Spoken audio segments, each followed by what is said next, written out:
All right, today we are cracking open a paper from 1972 that is, no joke, one of the most powerful tools a consultant can have in their back pocket.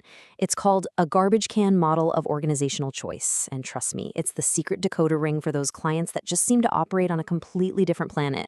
Let's get into it. You know the feeling, right? You're on a project and you're pulling your hair out because decisions seem to get made out of thin air. The official strategy says one thing, but everyone's working on something totally different. Well, I'm here to tell you you're not crazy. There's actually a name for this, a formal model, and once you see it, you'll never look at a chaotic client the same way again. So here's how we're going to break it down. First, we'll name the beast, organized anarchy. Then we'll get into the core idea, the garbage can model itself. And then the really important part, we're going to build a consultant's playbook, how you study these systems, how you can actually make a difference, and critically, how you survive and thrive inside of them. Okay, so first things first, what do we call this environment where logic seems to go on vacation? The paper has the perfect name for it. Welcome to organized anarchy, and it's not total chaos, that's the key.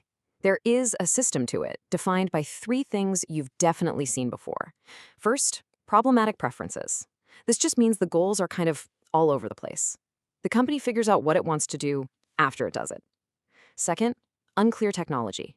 This means nobody really knows how the sausage gets made. It's all trial and error.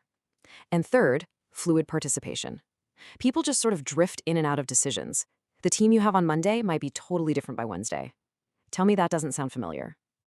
So if that's the environment, how on earth does anything get decided?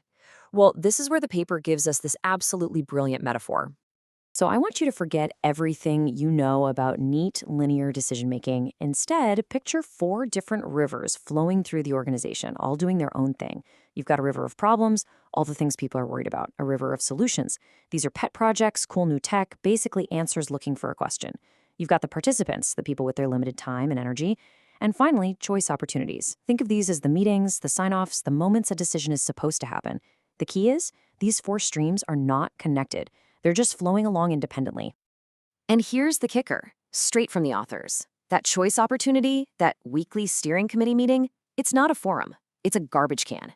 As those four streams flow by, people just grab whatever's floating near them, a problem that's on their mind, a solution they love, and they just dump it into the can. What comes out is just a random mix of whatever got thrown in at that moment. And this is the big shift in thinking. A decision isn't a rational answer to a problem. It's just an outcome. It's what happens when a certain combination of people, problems, and solutions sloshes around in the garbage can at a specific point in time. It completely reframes the entire goal of a meeting. In fact, the paper says decisions really only happen in three ways. First, there's a resolution. That's the one we think is normal, where a problem actually gets solved. The wild part?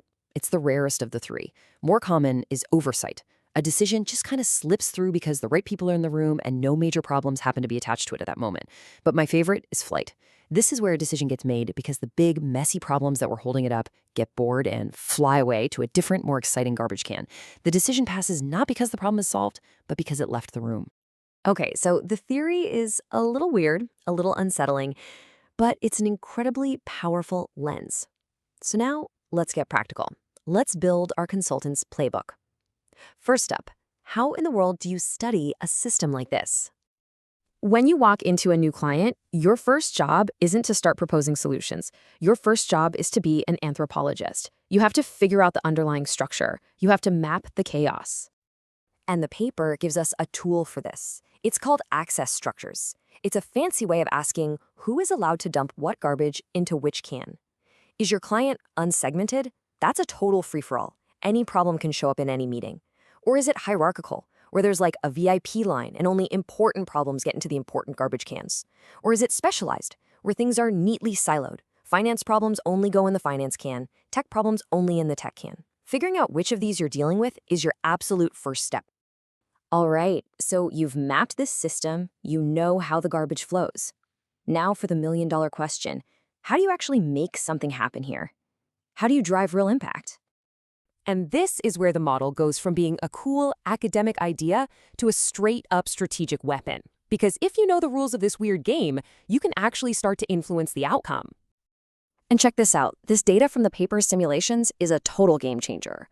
In that free-for-all, unsegmented system, only about 26% of choices actually solve a problem.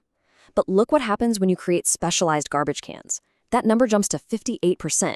It more than doubles. The takeaway for us as consultants is massive. Your biggest lever for impact isn't having the smartest solution. It's being a good plumber. It's about changing the structure to make sure the right problems meet the right choices. Okay, and here is another completely counterintuitive insight that will change how you operate. The model shows that the biggest, most important decisions are actually the least likely to solve anything. Why? Because they're giant garbage magnets. They attract every problem, every person, every solution in the organization, and they get so clogged up that nothing can happen. So if you have a really critical problem you need to solve, your best strategy is to attach it to a small, boring, unimportant choice that's flying under the radar. That's your real shot at getting it through. Which brings us to the final part of our playbook. You know how to read the system, you know how to influence it, but what about you? How do you operate day to day without going nuts? Let's be honest, working in an organized anarchy can be completely exhausting. So the key isn't to fight the system head-on, it's to learn how to swim with the current. What does the garbage can model teach us about staying effective ourselves? Here it is, your 4-point survival guide. 1. Be persistent. Your pet solution might not find a home today, but you have to keep it floating in the stream because timing is everything. 2. Be present. Energy is currency in this world. You have to show up. Be in the rooms where the garbage is getting dumped. 3. Be patient. You can't force it. Wait for the right garbage can to float by for your problem. And 4. Be flexible. Like we just said, stop trying to be a hero in the big, flashy meeting. Be a ninja.